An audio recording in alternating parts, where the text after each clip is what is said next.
Hello दोस्तों, स्वागत है आपका आपके अपनी YouTube channel student art work में। जैसा कि आप जानते हैं यूपी टीजीटी पीजीटी आर्ट का जो पूरा सिलेबस है उसका वीडियो इस चैनल पर अपलोड कर दिया गया है। उसको हम शुरुआत से ही जितने भी चैप्टर दिए गए हैं उसको डिटेल्स में पढ़ेंगे और जितने भी अभी तक प्रश्न पूछे गए हैं उसको भी हम पूरी तरीके से सॉल्व करेंगे और जितने इंपॉर्टेंट प्रश्न हैं उसको भी सॉल्व करेंगे। लेकिन सिलेबस को कंप्लीट करने से पहले जो विषय प्रवेश है उसको जानना काफी जरूरी है, क्योंकि कुछ प्रश्न ऐसे रहते हैं जो सिलेबस के बाहर से आते हैं और जो जानना काफी जरूरी है।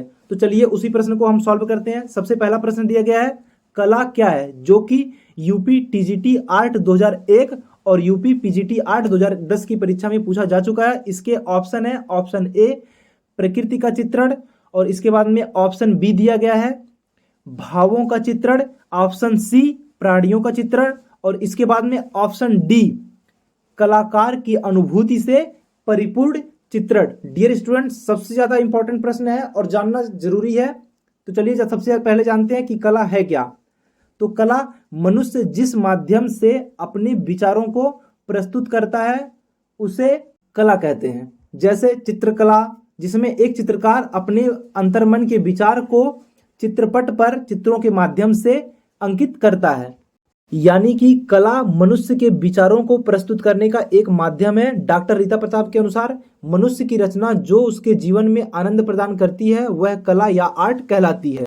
यानी कि कला से तात्पर्य मानव जीवन में आनंद की अनुभूति को प्रदान करना भी होता है। जैसे कि आप फलों की टोकरी को देख सकते हैं, आपके अंदर किस तरीके का भाव उत्पन्न हो रहा है।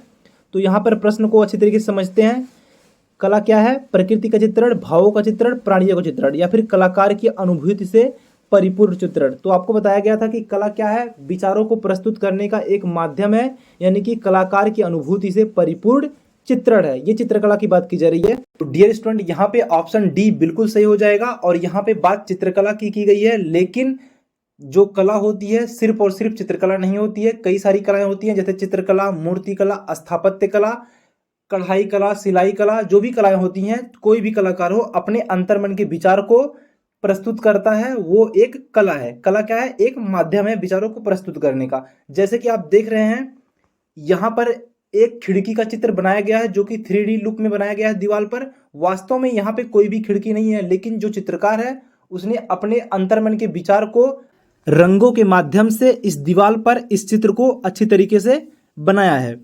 और आप देख सकते हैं कि पीछे जो है, खिड़की के पीछे जो दृश्य दिखाया गया है वो प्राकृतिक दृश्य है, जो कि बहुत ही सुंदर तरीके से प्रेजेंट किया गया है। और कला से तात्पर्य और होता है कि मनुष्य के जीवन में आनंद भी प्रदान करती है, जो कि रीता प्रताप के अनुसार बताया गया है। अब यहाँ पे आप देख सकते हैं कि एक महिला को रोते हुए चित्रित किया गया है। तो इसे देखने पर हमें क्या होता है? एक करुणा का भाव उत्पन्न हो रहा है। तो कला से तात्पर्य मनुष्य के अंदर भावों की निष्पत्ति का भी है। इसको हम अच्छी तरीके से आगे पढ़ेंगे। और यहाँ पे प्रश्न दूसरा दिया गया है, कला को मुख्यतः कितने भागों में बांटा गया है? ऑप्शन ए 2, बी ऑप्शन दिया है 3, सी ऑप्शन 4, या फिर डी ऑप्शन 5। तो डियर स्टूडेंट, कला को मुख्य रूप से 2 भागों में बांटा गया है। कौन कौन से भागों में बांटा गया है इसको जानेंगे। पहला ललित कला या फिर फाइन आर्ट, और जो इसका जो प्राचीन नाम है उसे बोलते हैं हम चारू कला, और दूसरा है उपयोगी कला जिसे हम यूजफुल आर्ट, या फिर प्राचीन नाम इसका है कारू कला। तो चारू कला और कारू कला दोनों को बहुत अच्छी तरीके से जानना है, क्योंकि ये भी प्रश्न पूछा जा सकता है। प्राचीन नाम है। ललित कला की बात की जाए तो ललित कला का मुख्य उद्देश्य मानसिक आनंद प्रदान करना है। जैसे काव्य कला, संगीत कला, चित्रकला, मूर्ति कला और स्थापत्य कला। तो डियर स्टूडेंट, इन सभी कलाओं का मुख्य उद्देश्य मानसिक सुख प्रदान करना होता है। और यहाँ पे बात की जाए उपयोगी कला की तो सिलाई कला, बुनाई कला, कढ़ाई कला, आभूषण कला, ऐसे अनगिनत कलाएं हैं जो कि मानव जीवन के लिए उपयोगी होती हैं। इस ग्राफ को आप अच्छी तरीके से देख लीजिए और नोटबुक साथ साथ में बनाते चलिएगा, जिससे आपका जो नोटबुक रहे शुरुआत से अच्छी तरीके से तैयार हो सके। तो डियर स्टूडेंट, जितना भी टॉपिक्स पढ़ाया जा रहा है स्टार्टिंग से ही पढ़ाया जा रहा है, इन सभी को आपको अच्छी तरीके से एक मोटा सा नोटबुक बना लेना है और शुरुआत से पढ़ना है। जितने भी प्रश्न आएंगे साथ साथ में पढ़ते जाएंगे। शुरुआत से जितने भी चैप्टर हैं शुरुआत से पढ़ाया जाएगा, लेकिन जो विषय प्रवेश है इसको बहुत अच्छी तरीके से समझना है। और ललित कला और उपयोगी कला में क्या अंतर है इसके बारे में थोड़ा सा और डिटेल्स में जानेंगे। जैसे कि यहाँ पे ताजमहल है जो कि हमारा स्थापत्य कला के अंतर्गत आता है। इसका अगर उपयोग की बात की जाए तो कुछ भी उपयोग नहीं है।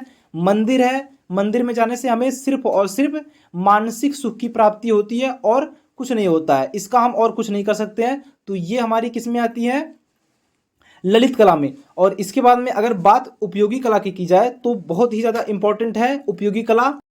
उपयोगी कलाएं हमारे जीवन को भौतिक सुख प्रदान करती हैं, जैसे सिलाई, बुनाई, कढ़ाई, रेजिन कला, ऐसी अनगिनत कलाएं हैं जो हमारे जीवन की भौतिक सत्ता की पूर्ति करती हैं। और अगला प्रश्न दिया गया है, समाज की भौतिक आवश्यकताओं की पूर्ति कौन सी कला करती है, जो कि टीजीटी आर्ट 2018 की परीक्षा में प्रश्न पूछा गया है। ऑप्शन ए काव्य कला, बी संगीत कला, सी नृत्य कला, डी उपयोगी कला। तो डियर स्टूडेंट, अभी बताया गया है कि समाज की भौतिक आवश्यकताओं की पूर्ति उपयोगी कला के द्वारा होती है।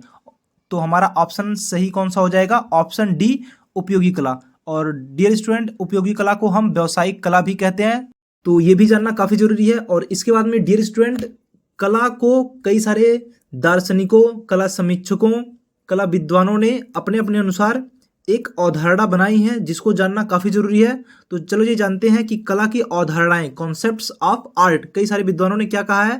पहले नंबर पे आते हैं प्लेटो, जो कि सुकरात के शिष्य थे। उनके अनुसार कला सत्य की अनुकृति है, यानी कि कॉपी है।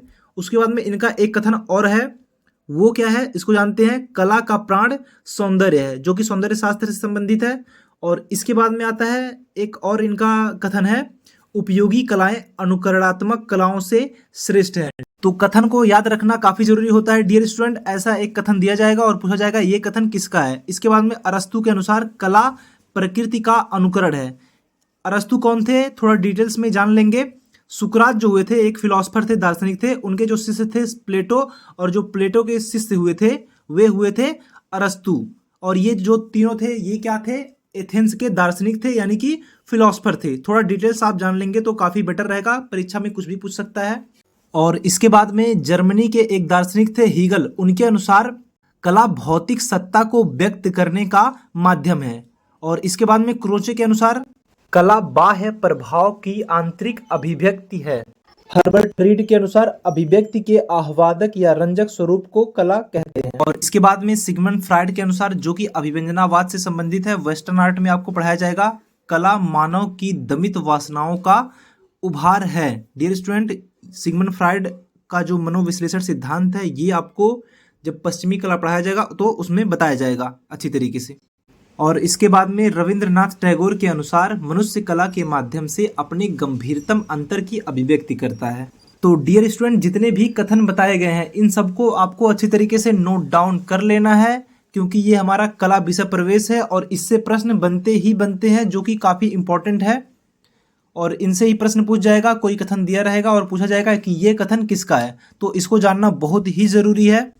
अगला प्रश्न पूछ रहा है, इनमें से कौन सी कला प्लास्टिक कला नहीं है, जो कि टीजीटी आर्ट 2019 की परीक्षा में प्रश्न पूछा जा चुका है। और इसके ऑप्शन हैं मूर्तिकला, चित्रकला, संगीत कला या फिर वास्तुकला। तो डियर स्टूडेंट, सबसे पहले हम प्लास्टिक कला क्या होती है इसके बारे में जानेंगे। तो डियर स्टूडेंट, प्लास्टिक का अर्थ होता है रूपप्रद। तो यहाँ पर ऑप्शन ए दिया है मूर्तिकला, जिसका एक रूप होता है। उसके बाद में ऑप्शन बी दिया है चित्रकला, इसका भी कोई रूप होता है, दिखा देता है। उसके बाद में दिया है ऑप्शन सी संगीत कला, जिसका कोई स्वरूप रूप नहीं होता है। उसके बाद में ऑप्शन डी दिया है वास्तुकला, यानी कि भवन निर्माण कला, तो इसका भी एक रूप होता है। तो ऑप्शन सी हमारा बिल्कुल सही हो जाएगा, संगीत कला। संगीत कला क्या है, एक प्लास्टिक कला नहीं है, यानी कि रूपप्रद कला नहीं है। अगला प्रश्न है, किसने कहा है कि कला एक सहज ज्ञान है, जो कि यूपी टीजीटी आर्ट 2021 की परीक्षा में प्रश्न पूछा जा चुका है। और इसके ऑप्शन है, option A Leonardo da Vinci, option B Adi Shankaracharya, option C Croce, और इसके बाद में ऑप्शन डी स्वामी रामतीर्थ। तो डियर स्टूडेंट, कला एक सहज ज्ञान है, ये कथन भी क्रोचे का ही है। तो सी ऑप्शन हमारा बिल्कुल सही हो जाएगा, कला एक सहज ज्ञान है, ये कथन क्रोचे सर का है। अगला प्रश्न है, अनुकरण ही कला का मूल है, किसने कहा, जो कि टीजीटी आर्ट 2016 की परीक्षा में प्रश्न पूछा गया था। और इसके ऑप्शन हैं option A Tagore, option B Hegel, option C अरस्तु या फिर ऑप्शन डी क्रोचे। तो डियर स्टूडेंट, जो अनुकरण का सिद्धांत था वो अरस्तु सर ने प्रतिपादित किया था। तो इसका सही आंसर क्या हो जाएगा? ऑप्शन सी अरस्तु। डियर स्टूडेंट, आज का जो टॉपिक हमारा था कला विषय प्रवेश, इसमें से जितने भी मौलिक प्रश्न हैं जो शुरुआत से पढ़ने थे उसमें से कवर किया गया है। इसमें से और भी प्रश्न बन सकते हैं, उसको भी अलग क्लास में कवर कराया जाएगा। लेकिन उससे पहले जो हमारा सिलेबस है शुरुआत से पढ़ेंगे, एक एक चैप्टर पढ़ेंगे और वो भी डिटेल्स के साथ में। और जितने भी प्रश्न अभी तक पूछे जा चुके हैं सब सॉल्व कराया जाएगा, शुरुआत से पढ़ेंगे। और टीजीटी पीजीटी आर्ट से संबंधित अगर आपके पास कोई प्रश्न है तो कमेंट सेक्शन में जरूर लिखें। और अगर आप चैनल पर नए हो तो चैनल को सब्सक्राइब कीजिए और अगर वीडियो अच्छा लगा है तो लाइक कीजिए। धन्यवाद।